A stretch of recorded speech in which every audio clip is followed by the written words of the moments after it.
स्वागत आणि बुलेटिनच्या सुरुवातीला एक मोठी बातमी आहे। सुप्रिया सुळे सोनम वांगचुक यांच्या भेटीला गेल्यात। सोनम वांगचुक यांच्या आंदोलनाला पाठिंबा आता वाढत चालला असल्याचं देखील बघायला मिळतंय। एकंदरीत नीट पेपर फुटी प्रकरणावरून सोनम वांगचुक यांचं 20 दिवसांपासून सुरू असलेलं उपोषण आपण पाहतोय।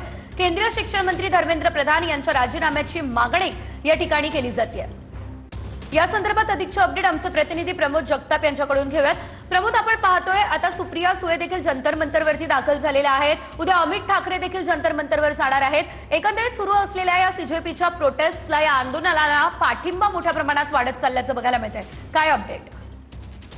पाठिंबा जो आहे तो वाढत जाताना आपल्याचं चित्र आपल्याला बघायला मिळतं। कारण आज सोनम वांगचुक यांच्या उपोषणाचा 20वा दिवस आहे। त्यांच्या वजनमध्ये देखील घट झाल्याचं आपल्याला बघायला मिळतंय। डॉक्टरांनी सकाळी इंडियन मराठीशी बोलताना स्पष्टपणे सांगितलं आहे की त्यांची प्रकृती खरं तर गंभीर होत चाललेली आहे, अशा पद्धतीचे विधान त्यांनी केलं होतं। आणि त्यानंतर अनेक राजकीय पक्षाचे नेते खरं तर या ठिकाणी आंदोलनाला भेटी देण्यासाठी आणि सोनम वांगचुक यांच्या उपोषणाला समर्थन दर्शनासाठी येतात। राजकीय पक्षाचे नेते मोठ्या प्रमाणावरती येत असले तरी पक्षाचा झेंडा बाजूला ठेवून हे सगळे नेते जे आहेत ते या ठिकाणी येताना आपल्याला बघायला मिळते।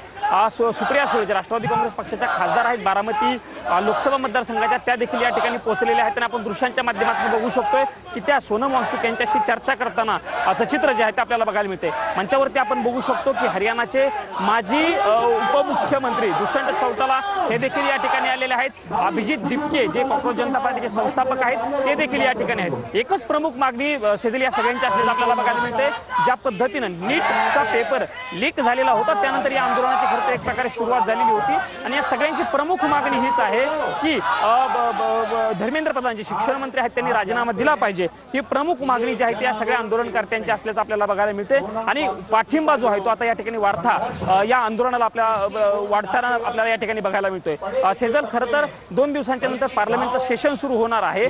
20 तारखेला पार्लमेंटचं सेशन सुरू होईल, पावसाळी अधिवेशन। पण त्या अधिवेशनाच्या पहिल्याच दिवशी जंतर मंतर ज्या ठिकाणी आता आंदोलन सुरू आहे त्या ठिकाणापासून संसदेपर्यंत एक प्रकारे मोर्चाचं आयोजन जे आहे ते काँग्रेस जनता पार्टी आणि या सगळ्या समर्थकांकडून गेलेलं आहे। तशा पद्धतीची घोषणा देखील केली गेलेली आहे। त्यामुळे त्या मोर्चा कशा पद्धतीने होतो हे बघणं महत्त्वाचं असणार आहे। पण अनेक राजकीय पक्षांचे नेते या ठिकाणी भेटी देताना आपल्याला बघायला मिळते। महाराष्ट्रातनं जर सेजल सांगायचं झालं तर उद्धव ठाकरे यांच्या पक्षाच्या नेत्यांनी या ठिकाणी भेट दिलेली होती। खासदार अरविंद सावंत असतील, सुषमा अंधारे यांनी या ठिकाणी भेटी दिलेल्या आहेत। उद्धव ठाकरेंनी तर 2 ते 3 वेळा खरं तर फोनवरती देखील सोनम वांगचुक यांच्याशी संवाद साधत उपोषण सोडण्याची विनंती देखील त्यांना केलेली होती। मात्र सोनम वांगचुक हे उपोषणावरती ठाम असल्याचं बघायला मिळतंय। आणि या सगळ्याच्या पार्श्वभूमीवरती आता सुप्रिया सुळे या भेटीसाठी आल्याचं चित्र आपल्याला बघायला मिळते। बघावं लागणार आहे सुप्रिया सुळे माध्यमांशी थोड्याच वेळात संवाद साधतील।